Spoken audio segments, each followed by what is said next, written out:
ಕಾವ್ಯ ಚಿಕ್ಕ ಹುಡುಗಿ, ಅವಳು ವಯಸ್ಸು ಅವಳನ್ನ ತಪ್ಪು ದಾರಿ ಕರ್ಕೊಂಡು ಹೋದಾಗ ಸರಿಯಾದ ದಾರಿಗೆ ತರದೇನೆ ಮದುವೆ ಮಾಡಿಸಿ ಆ ದಾರಿಲೇ ನಡಿ ಅಂತ ಪ್ರೋತ್ಸಾಹ ನೀಡ್ದಾಗಾಯ್ತು. ಈಗ ಅವಳು ಅಳ್ತಾ ಕೂತಿದ್ದಾಳೆ. ಏನ್ ಮಾಡೋದ್ರಿ? ಆಸ್ತಿಲಿ ಭಾಗ ಕೊಟ್ವಿ ಅಂದ್ರೆ ನಾವೇ ನಮ್ಮ ಕೈಯಾರ ಮಕ್ಕಳನ್ನೆಲ್ಲ ಬೇರೆ ಬೇರೆ ಮಾಡಿದ ಹಾಗಾಗುತ್ತೆ. ಆ ವಿಷಯನ ಮಕ್ಕಳು ಅರ್ಥ ಮಾಡ್ಕೊಳ್ಳಲ್ಲ. ನಾವು ಆಸ್ತಿಗೆ ಇಂಪಾರ್ಟೆನ್ಸ್ ಕೊಡ್ತಿದ್ದೀವಿ ಅನ್ಕೊಂಡಿದ್ದಾರೆ.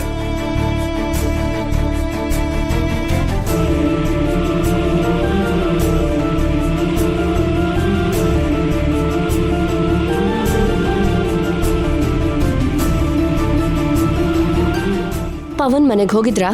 ಅಲ್ಲಿಂದಾನೆ ಬರ್ತಿದ್ದೀವಿ. ಕಾವ್ಯನ ವಾಪಸ್ ಕರ್ಕೊಂಡು ಹೋಗೋದಕ್ಕೆ ಒಪ್ಸಿದ್ರಾ? ತುಂಬಾನೇ ಕೇಳ್ಕೊಂಡ್ವಿ ನಾವು. ಏನಂದ್ರು?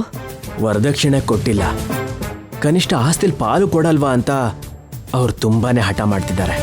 ಮತ್ತೆ ನೀವೇನ್ ಹೇಳಿದ್ರಿ? ಮತ್ತೊಂದ್ಸಲ ದೊಡ್ಡವ್ರ ಹತ್ರ ಮಾತಾಡಿ ನೋಡ್ತೀವಿ ಅಂತ ಹೇಳ್ ಬಂದ್ವಿ. ಅಂದ್ರೆ ಏನ್ ನಿಮ್ ಮಾತಿನ ಅರ್ಥ? ಆಸ್ತಿಯಲ್ಲಿ ನಿಮಗೆ ಭಾಗ ಸಿಗುತ್ತೆ ಅಂತ ಹೇಳಿ ಇಂಡೈರೆಕ್ಟ್ ಆಗಿ ಮಾತು ಕೊಟ್ಟು ಬಂದಿದ್ದೀರಾ ಅಂತಾಯ್ತು. ಅಷ್ಟಕ್ಕೂ ಅಂತ ಭರವಸೆ ಕೊಡೋದಕ್ಕೆ ನೀವ್ಯಾರು? ಕೊಡೋದು ಬಿಡೋದೆಲ್ಲ ಅಪ್ಪ ಅಮ್ಮನೇ ಮಾಡಬೇಕು. ರಾತ್ರಿ ಲಾವಣ್ಯ ಅಕ್ಕ ಫೋನ್ ಮಾಡಿದ್ಲು. ಈ ವಿಷಯಗಳ ಬಗ್ಗೆ ಅವಳಿಗೆ ಹೇಗೆ ಗೊತ್ತಾಯ್ತೋ ಏನೋ, ಆದ್ರೆ ಭಾಗ ಮಾಡೋ ಪರಿಸ್ಥಿತಿ ಏನಾದ್ರೂ ಬಂದ್ರೆ ಮೊದಲು ನಮ್ಮ ಪಾಲ್ ನಮಗ್ ಬರ್ಬೇಕು, ಆಮೇಲೆ ಬೇರೆಯವ್ರ ವಿಷಯ ಅಂತ ಹೇಳಿದ್ಲು. ನನಗೂ ಕೂಡ ದೊಡ್ಡಣ್ಣ ಫೋನ್ ಮಾಡಿದ್ದ. ಎಲ್ಲರ್ಕಿಂತ ನನಗೆ ಜಾಸ್ತಿ ಭಾಗ ಸಿಗ್ಬೇಕು ಅಂತ ಹೇಳಿ ನನ್ನ ಹತ್ರ ಏನೇನೋ ಮಾತಾಡ್ತಿದ್ದ. ಅಕ್ಕ ನನಗ್ ಫೋನ್ ಮಾಡಿ ಹೇಳಿಲ್ವಲ್ಲ? ಅಣ್ಣ ನನಗೆ ಫೋನ್ ಮಾಡಿಲ್ವಲ್ಲ? ನಿಮ್ಗೆ ಕಾಲ್ ಮಾಡಿ ಹೇಳ್ಬೇಕಾ? ನಮ್ಮ ಹತ್ರ ಹೇಳ್ಬಾರ್ದಾ? ನೀವ್ ಹೇಳಿದ್ ನಿಜ ಆಗಿದ್ರೆ ಅಕ್ಕ ದೊಡ್ಡ ಬಾವ ಮೊದ್ಲು ಅತ್ತೆ ಮಾವಂಗೆ ಫೋನ್ ಮಾಡ್ತಿದ್ರು. ನೀನ್ ಈ ಬುದ್ಧಿವಂತಿಕೆನ ಕಾವ್ಯನ್ ಸಂಸಾರ ಸರಿ ಮಾಡೋದಕ್ಕೆ ಉಪಯೋಗಿಸಿದ್ರೆ ಚೆನ್ನಾಗಿರೋದು. ದೊಡ್ಡ ಲಾಯರ್ ಅಂತ ಅನ್ಕೊಂಡ್ಬಿಟ್ಟಿದ್ದಾಳೆ. ಸ್ವಲ್ಪ ಪ್ರಶಾಂತವಾಗಿರೋಣ ಅನ್ಕೊಳ್ಳೋಷ್ಟರಲ್ಲೇ ಯಾವುದೋ ಒಂದು ಸಮಸ್ಯೆ ಸೃಷ್ಟಿ ಆಗ್ತಿದೆ. ಹುಚ್ಚಿ ಹಿಡಿತಾ ಇದೆ ನಮ್ಗೆ. ಅವನಿ ಶ್ರೀಕರ್ಗೆ ತುಂಬಾ ಸಲ ಸಪೋರ್ಟ್ ಮಾಡಿದ್ಯಲ್ವಾ ವೇದವತಿ? ಇವಾಗ ಏನ್ ಮಾಡ್ತೀಯ ನೋಡ್ತೀನಿ. ಅಪ್ಪ, ಎಲ್ಲ ಕಡೆಯಿಂದನೂ ಯೋಚನೆ ಮಾಡಿ ಕಾವ್ಯ ಸಮಸ್ಯೆಗೆ ಪರಿಹಾರ ಸಿಗೋ ದಾರಿನ ಮನ್ಸಲ್ಲೊಂದು ಅನ್ಕೊಂಡಿದ್ದೆ. ಅದನ್ನ ನಿಮ್ ಮುಂದೆ ಹೇಳ್ತೀನಿ. ದಯವಿಟ್ಟು ಕೋಪ ಮಾಡ್ಕೊಳ್ದೇನೆ ಯೋಚನೆ ಮಾಡಿ. ಏನದು? ನಮಗ್ ಬರೋ ಆಸ್ತಿನ ಕಾವ್ಯ ಪವನ್ಗೆ ಕೊಟ್ಬಿಡಿ. ಹೌದು ಅತ್ತೆ, ನಮಗ್ ಯಾವ ಪಾಲು ಅಗತ್ಯ ಇಲ್ಲ. ನಮ್ಮ ಆಸ್ತಿ ಒಂದ್ ಸಂಸಾರನ್ ಕಾಪಾಡಿದ್ರೆ ನಮಗದೇ ಆನಂದ.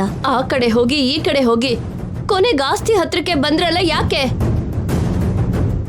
ಎಷ್ಟು ದೊಡ್ಡ ಸಮಸ್ಯೆ ಇದ್ರು ತಂದೆ ತಾಯಿ ಆಸ್ತಿನ ಕೊಡ್ತಿಲ್ಲ ಅಂತ ನಮಗೆ ಕೆಟ್ಟ ಹೆಸರು ಬರಬೇಕು ಅಂತನಾ? ಅಮ್ಮ,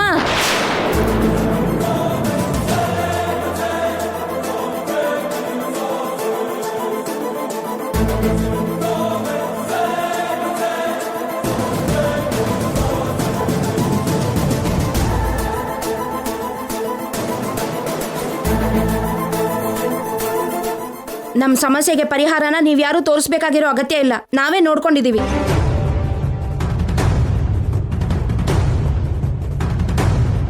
ನಮಗೋಸ್ಕರ ನೀವು ಜಗಳ ಮಾಡಬೇಡಿ. ಇನ್ನು ನಾವು ನಿಮ್ಮ ಕಾಲ್ ಹಿಡ್ಕೊಂಡ್ರು ಕಣ್ಣೀರಿಟ್ಕೊಂಡ್ರು ನಿಮ್ಮ ಮನಸ್ಸು ಕರಗಲ್ಲ ಅಂತ ನಮಗೆ ಗೊತ್ತಿದೆ.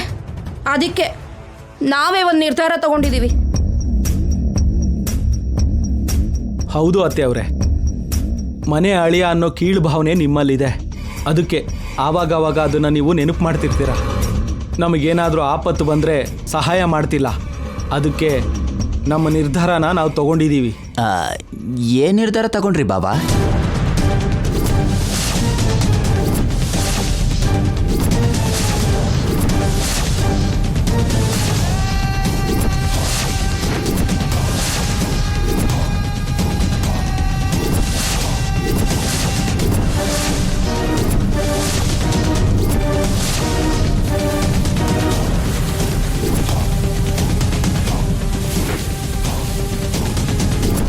ಸತ್ತೋಗ್ತೀವಿ ಅಂತ ಹೆದರ್ಸಿದ್ರೆ ವರ್ಕೌಟ್ ಆಗಲ್ಲ ವಸಂತ ಅವರೇ. ಅದನ್ನ ದೊಡ್ಡವರಿಗೆ ವಿಶ್ವಲ್ ಆಗಿ ತೋರಿಸ್ಬೇಕು. ಆಗ್ಲೇ ಅವ್ರಿಗೆ ಭಯ ಶುರು ಆಗೋದು. ಇವ್ರಿಗೆ ಯಾವುದೋ ಒಂದು ರೀತಿನಲ್ಲಿ ನ್ಯಾಯ ಕೊಡಿಸ್ಬೇಕು ಅನ್ನೋ ಆಲೋಚನೆ ಬರೋದು. ಅದಕ್ಕೆ ನಿಮ್ಮೂವರು ಅತ್ತೆ ಮಾವನ್ ಮುಂದೆ ಬಂದು ಆತ್ಮಹತ್ಯೆ ಮಾಡ್ಕೋತೀವಿ ಅಂತ ಡ್ರಾಮಾ ಮಾಡಿ ಆ ಏಟೆ ಸಾಕು ಕಾವ್ಯನ್ ಜೀವನ ಸರಿ ಹೋಗುತ್ತೆ. ಕೆಲವು ಸಮಸ್ಯೆಗಳಿಗೆ ಆತ್ಮಹತ್ಯೆನೇ ಪರಿಹಾರ ಆಗುತ್ತೆ. ನೇಣು ಹಾಕೊಳ್ಳೋದು ಒಳ್ಳೇದೋ ಇಲ್ಲ ವಿಷ ಕುಡಿಯೋದು ಒಳ್ಳೇದೋ ನೀವೇ ಹೇಳಿ.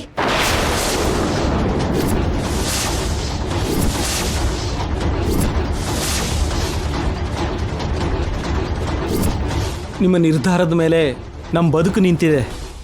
ಹೇಳಿ ಮಾವ. ಏನಾಗಿದೆಲ್ಲ ಹೀಗೆ ಮಾಡಿ ನಮ್ಮನ್ನು ಹೆದರಿಸ್ಬೇಕು ಅನ್ಕೊಂಡಿದ್ದೀರಾ? ಹೀಗೆ ಮಾಡಿದ್ರೆ ನಾವು ನಿಮ್ಮ ಮಾತು ಕೇಳ್ತೀವಿ ಅನ್ಕೊಂಡಿದ್ದೀರಾ?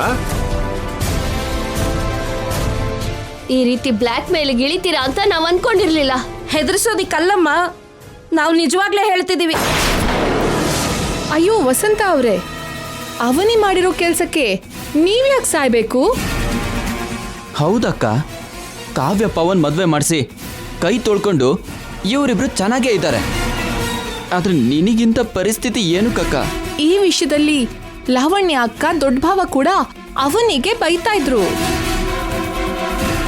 ಈ ವಿಷಯ 4 ಜನಕ್ಕೆ ಗೊತ್ತಾಗದೆ ಇರಲ್ಲ. ಅವ್ರು ನಮ್ಮ ಬಗ್ಗೆ ಗುಸು ಮಾತಾಡದೆ ಇರೋದಿಲ್ಲ. ಹೊರಗಿನವ್ರಿಗೆ ಎಂತ ಅವಕಾಶ ಕೊಟ್ಟಿದ್ಯಾ ಅಂತ ನೋಡು. ಕುಟುಂಬ ದಾರಿ ತಪ್ಪಿತು ಅಂತ, ದೊಡ್ಡವರು ಸಂಪ್ರದಾಯ ಮರ್ತರು ಅಂತ ಎಲ್ಲರೂ ನಮ್ಮನ್ನು ಬೈಯುವಂತ ಪರಿಸ್ಥಿತಿ ತಂದಿದ್ದೀರಾ ನೀವು. ಇವತ್ ಕಾವ್ಯ ಬದುಕಿರೋದ್ರಿಂದ ನೀವ್ ನಮ್ಮನ್ನ ಇಷ್ಟೊಂದು ಆಡ್ಕೊಂತಾ ಇದ್ದೀರಾ. ಕಾವ್ಯಗೇನಾದ್ರೂ ಆಗಿದ್ರೆ ಅಳ್ತಾ ಕೂತ್ಕೊಂತಾ ಇದ್ರಿ. ಆವಾಗಾದ್ರೆ 1 ಸಾವು, ಇವಾಗ 3 ಸಾವು. ನಮ್ಮ ಪ್ರಯತ್ನ ನಾವು ಮಾಡಿದ್ವಿ, ಆದ್ರೆ ಅವ್ರು ಒಂದೇ ಮಾತ್ ಮೇಲೆ ನಿಂತಿದ್ದಾರೆ. ಆಸ್ತಿಲಿ ಭಾಗ ಕೊಡೋವರೆಗೂ ಕಾವ್ಯನ ಮನೆಗೆ ಬರೋದು ಬೇಡ ಅಂತಿದ್ದಾರೆ. ಸಡನ್ ಆಗಿ ಅವ್ರಿಗೆ ಆ ದುರ್ಬುದ್ಧಿ ಯಾಕೆ ಬಂತು? ಅವ್ರಿಗಂತ ಆಲೋಚನೆ ಬರೋದಕ್ಕೆ ಯಾರಾದ್ರೂ ಸಹಾಯ ಮಾಡಿದ್ರೆ ಅವ್ರ ಕೈ ಕಾಲು ಬಿದ್ದು ಹೋಗತ್ತೆ.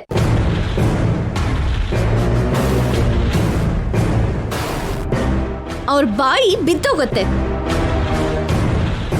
ಅವ್ರ ಬದುಕಂತೂ ಬೀದಿ ಪಾಲಾಗತ್ತೆ. ಏನ ಬಡ್ಕೋತಾ ಇದೆಯಾ? ನಿನ್ ಶಾಪ ಹಾಕಿದ ಮಾತ್ರಕ್ಕೆ ಅವ್ರಿಗೆ ತಾಗ್ಬಿಡುತ್ತಾ ಹೇಗೆ? ಸ್ವಲ್ಪ ಹಳೆ ಕಾಲದಿಂದ ಈ ಕಾಲಕ್ಕೂ ಬಾ. ಅವನೇ ಯಾರಿಗೋ ಬೈತಿದ್ರೆ ನಿನಗೆ ಯಾಕೆ ಕೋಪ ಬರ್ತಿದೆ ಅಣ್ಣ? ನಿಮ್ಮ ಜಗಳ ನಿಲ್ಲಿಸಿ, ನಮಗೇನು ಮಾಡು ಅಂತೀರಾ ಹೇಳಿ.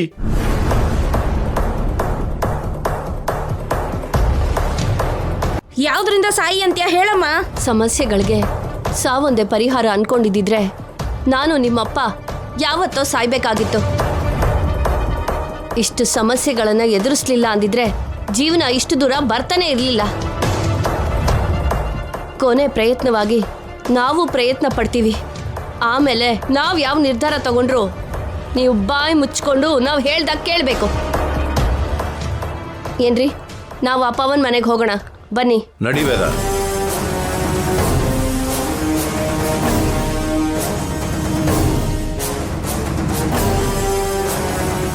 ಅತ್ತೆ ಮಾವ ಬರೋವರೆಗೂ ನಿಮ್ಮ ಆತ್ಮಹತ್ಯೆ ಪ್ಲಾನ್ನ ಮುಂದೂಡಿ.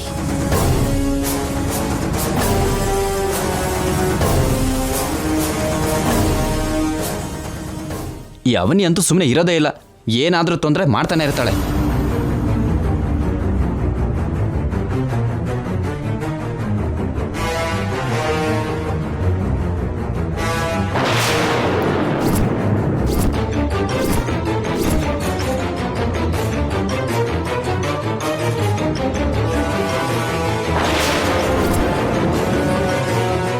ಅನಕೊಂಡದ್ ಹಾಗೆ ನೋಡ್ತಿದ್ಯಲ್ಲ, ನನ್ನ ನುಂಗ್ತ್ಯಾ ಏನು? ಮನೇಲಿ ನಡೀತಾ ಇರೋ ಜಗಳನ್ನೆಲ್ಲ ನೋಡ್ತಾ ತುಂಬಾ ಎಂಜಾಯ್ ಮಾಡ್ತಿರೋ ಹಾಗಿದೆ. ಏಯ್, ಏನ್ ಮಾತಾಡ್ತಿದ್ಯಾ ನೀನು? ಹೊರಗಡೆ ನೋವಾಗ್ತಿರೋ ಹಾಗೆ ನಟಿಸಿ ಒಳಗೊಳಗೆ ಆನಂದ ಪಡ್ತಿದ್ಯಾ ಅಂತ ನನಗೆ ಅರ್ಥ ಆಗ್ತಾ ಇದೆ. ಇಷ್ಟ ಬಂದ ಹಾಗೆ ಮಾತಾಡ್ಬೇಡ. ಕುಟುಂಬದಲ್ಲಿ ನಿನ್ನಂಥ ಕೆಟ್ಟ ಹುಳುಗಳು ಇರಬಾರ್ದು. ಸದ್ಯದಲ್ಲೇ ಸಾಯಿಸ್ತೀನಿ ನನ್ನನ್ನ. ಕೆಟ್ಟ ಹುಳಾನ.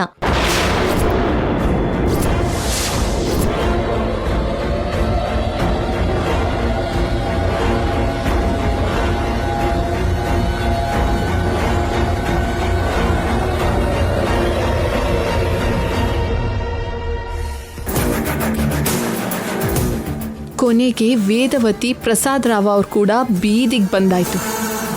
ಅವನಿ, ಇದೆಲ್ಲ ನಿನ್ನ ಮೇಲಿರೋ ದ್ವೇಷದಿಂದನೇ. ನೀನು ಇಳಿದು ಬರಬೇಕು, ನನ್ನ ಕಾಲು ಹಿಡ್ಕೊಳ್ಳೋ ಪರಿಸ್ಥಿತಿಗೆ ಬರಬೇಕು. ಬರೋ ಹಾಗೆ ಮಾಡ್ತೀನಿ. ನಿನ್ನ ಬಾಯಿಂದನೇ ನಿಹಾರಿಕಾಗೆ ಮೂಗುತಿನ ಕೊಡಿಸ್ಬಿಡಿ ಅಂತ ಹೇಳಿಸ್ತೀನಿ. ಯಾವತ್ತಿಗೆ ಆದರೂ ಟೈಟಲ್ ರೋಲ್ ನಂದೇ.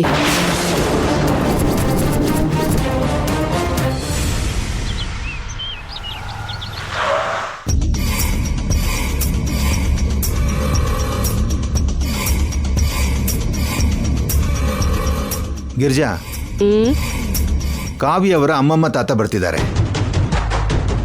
ದೊಡ್ಡವರು ಇಲ್ಲಿಗೆ ಬರ್ತಿದ್ದಾರೆ. ನಾವು ನಮ್ಮ ಮಾತ್ ಮೇಲೆ ಇರಬೇಕು. ಲೇ ಪವನ್, ಪವನ್ ಏನಪ್ಪ? ಅಲ್ಲಿ ನೋಡು. ಹೇಳ್ತಿದ್ದೀನಿ, ಮೂವರು ಒಂದೇ ಮಾತ್ ಮೇಲಿರೋಣ. ನಾವು ಕೇಳಿರೋ ಡಿಮಾಂಡ್ನ ನೆರವೇರಿಸೋದಕ್ಕೆ ಬರ್ತಿದ್ದಾರೆ. ಕೈಯಲ್ಲಿ ಡಾಕ್ಯುಮೆಂಟ್ಸ್ ಏನೋ ಕಾಣಿಸ್ತಿಲ್ವೇ? ನಮಸ್ತೆ, ಚೆನ್ನಾಗಿದ್ದೀರಾ? ನಾನು ವೇದವತಿ. ಗೊತ್ತು ರೀ, ಕೂತ್ಕೊಳ್ಳಿ. ನಿಮ್ಮ ವರ್ತನೆನೇ ಹೇಳ್ತಿದೆ ಗೌರವ ಮರ್ಯಾದೆ ಅನ್ನೋದು ನಿಮಗೆ ಗೊತ್ತಿಲ್ಲ ಅಂತ. ಮರ್ಯಾದೆ ಗೊತ್ತಿರೋದಕ್ಕೆ ಅಲ್ವಾ ಕೂತ್ಕೊಳ್ಳಿ ಅಂದಿದ್ದು. ನನ್ನ ಹೆಂಡತಿ ಹತ್ತೂರ್ಗ್ ದೇವತೆ. ನಮ್ಮನ್ನ ನೋಡಿದ್ರೆ ಜನ ಎದ್ದು ನಿಂತು ಗೌರವ ಕೊಡ್ತಾರೆ. ನಮಗಂಥ ಅಭ್ಯಾಸ ಇಲ್ಲ.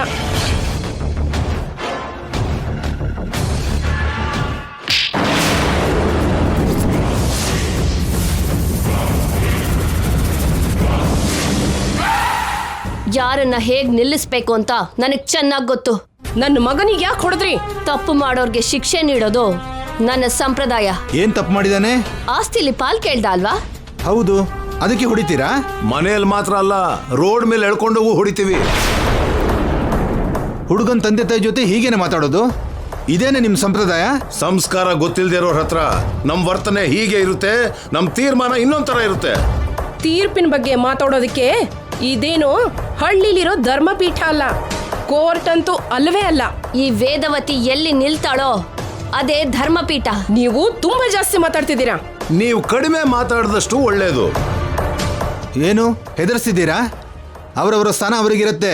ಬಾಯ್ ಮುಚ್ಚಿ. ನನ್ನ ಹತ್ರ ಮಾತಾಡೋ ಅಂತ ಸ್ಥಾನ ಅರ್ಹತೆ ಇದೆಯಾ ನಿಮ್ಗೆ? ಏನೋ ನೀನು ನನ್ನ ಮೊಮ್ಮಗಳನ್ನ ಪ್ರೀತಿಸಿದ್ಯಾ, ಇಲ್ಲ ಅವಳು ಪಾಲ್ಗೆ ಬರೋ ಆಸ್ತಿನ ಪ್ರೀತಿಸಿದ್ಯಾ? ನೀವು ಹಾರ ಹಾಕೊಂಡು ಬಂದ ದಿನಾನೇ ನಿಮ್ಗೆ ಬಿಡುಗಾಸು ಕೊಡಲ್ಲ ಅಂತ ಹೇಳ್ದೆ ಅಲ್ವಾ?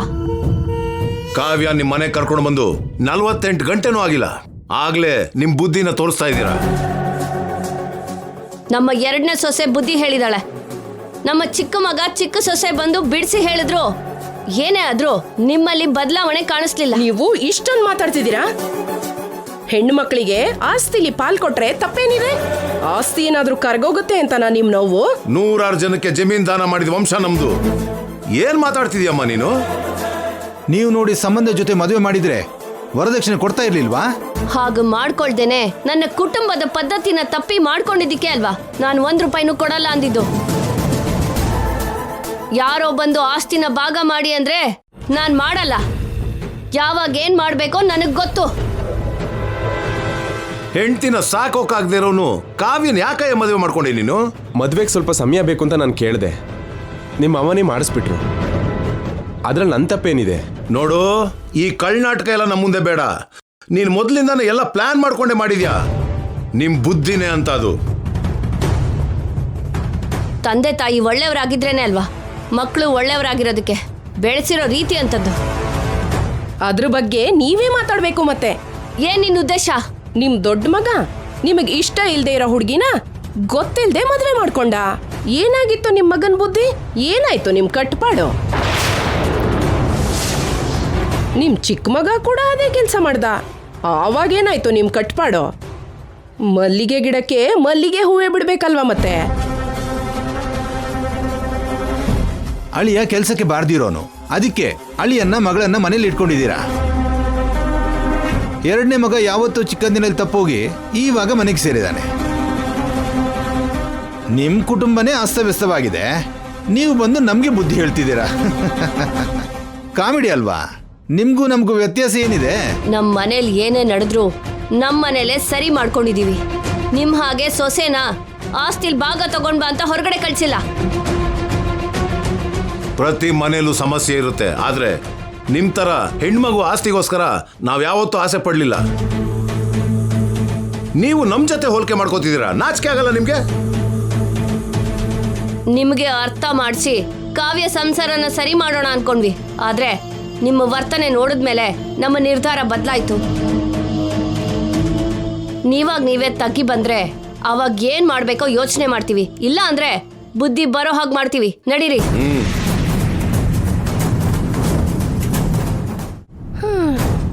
ಏನೋ ಧೈರ್ಯ ಮಾಡಿ ಮಾತಾಡ್ಬಿಟ್ಟೆ, ಆದ್ರೆ ಅವಳು ಮಾತಾಡಿದ್ ನೋಡಿ ನನಗೆ ತುಂಬಾ ಟೆನ್ಷನ್ ಆಗೋಯ್ತು.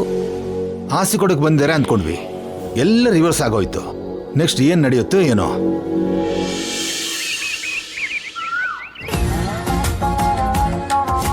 ಅಂಕಲ್ ಅಂಕಲ್, ಏನಮ್ಮ? ಅನಾಥಾಶ್ರಮಕ್ಕೋಸ್ಕರ ಎಲ್ಲಾರ ಹತ್ರ ಚಂದ ಕಲೆಕ್ಟ್ ಮಾಡ್ತಿದೀವಿ. ನೀವು ಏನಾದ್ರೂ ಹೆಲ್ಪ್ ಮಾಡಿ ಅಂಕಲ್. ಅನಾಥ ಮಕ್ಳಿಗೆ ಸಹಾಯ ಮಾಡಿದ್ರೆ ಆ ಪುಣ್ಯ ನಮ್ಮ ಮಕ್ಳಿಗೆ ಸಿಗತ್ತೆ ರೀ. ಅದೇನೋ ಒಂದು ಸ್ವಲ್ಪ ಕೊಡಿ. ಕುಡಿಯೋದಕ್ಕಂದ್ರೆ ಎಷ್ಟು ದುಡ್ಡು ಖರ್ಚು ಮಾಡ್ತೀರಾ? ಒಂದು 500 ರೂಪಾಯಿ ಕೊಡ್ರಿ. ಏನೇ 100 200 ಹಾಕೆ. Thanks aunty. ನಿಮ್ ಡಬ್ಬಿ ಎಲ್ಲ ತುಂಬ ಹೋಗ್ಲಿ. ಬನ್ರಿ ನಾವು ಹೋಗೋಣ. ಹೀಗೆ ಮುಂದೆ ಹೋಗೋಣ ಬನ್ನಿ. Thanks aunty. ಓಕೆ ಮಾ, ಹೋಗ್ಬನ್ನಿ.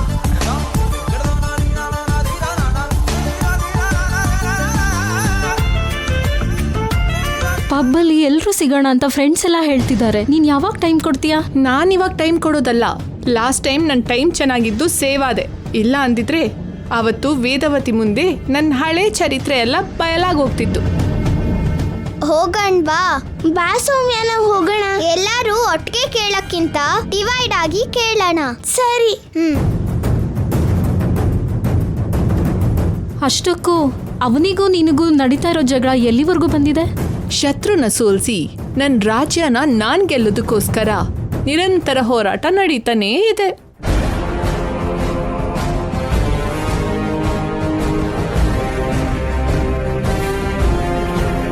ನೀನೊಬ್ರನ್ನ ಟಾರ್ಗೆಟ್ ಮಾಡ್ದೆ ಅಂದ್ರೆ ಅನ್ಕೊಂಡಿರೋ ಟೈಮ್ಗೆ ಎಲಿಮಿನೇಟ್ ಮಾಡ್ತೀಯ ಅಲ್ವಾ? ಅವನಿ ವಿಷಯದಲ್ಲಿ ಏನಕ್ಕೆ ಇಷ್ಟು ಲೇಟ್ ಆಗ್ತಿದೆ? ಕೆಲವರು ಜಿಗಣೆ ಹಾಗೆ ಹಿಡ್ಕೋತಾರೆ, ಅಷ್ಟು ಸುಲಭವಾಗಿ ಬಿಡೋದಿಲ್ಲ. ಅವನಿ ಕೂಡ ಅಂಥವಳೆ. ಅನಾಥಾಶ್ರಮಕ್ಕೋಸ್ಕರ ಚಂದ ಕಲೆಕ್ಟ್ ಮಾಡ್ತಾ ಇದೀವಿ. ನೀವೇನಾದ್ರು ಹೆಲ್ಪ್ ಮಾಡ್ತೀರಾ ಮೇಡಮ್?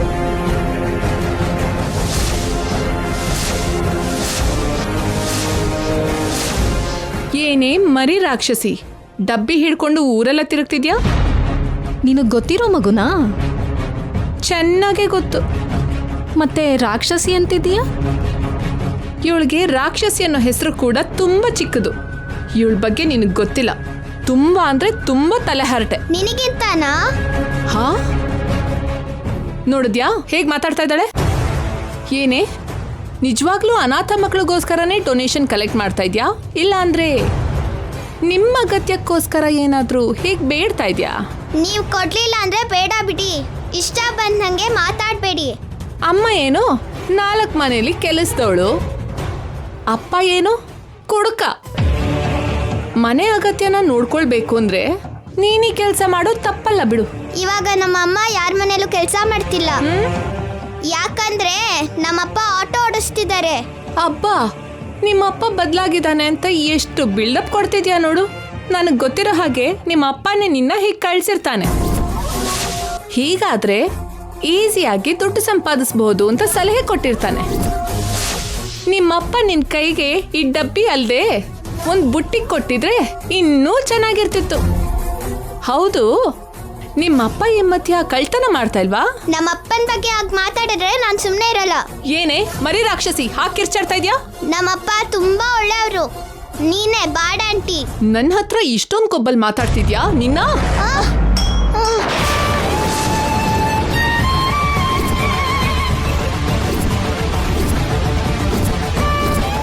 ಇನ್ನೊಂದ್ಸಲ ಈ ತರ ದೊಡ್ಡ ದೊಡ್ಡ ಮಾತಾಡ್ದೆ ಅಂದ್ರೆ ಕೆನ್ನಿಗೆ ಬಾರಿಸ್ತೀನಿ. ರೇವತಿ, ನಾನು ಹೊರಡ್ತೀನಿ.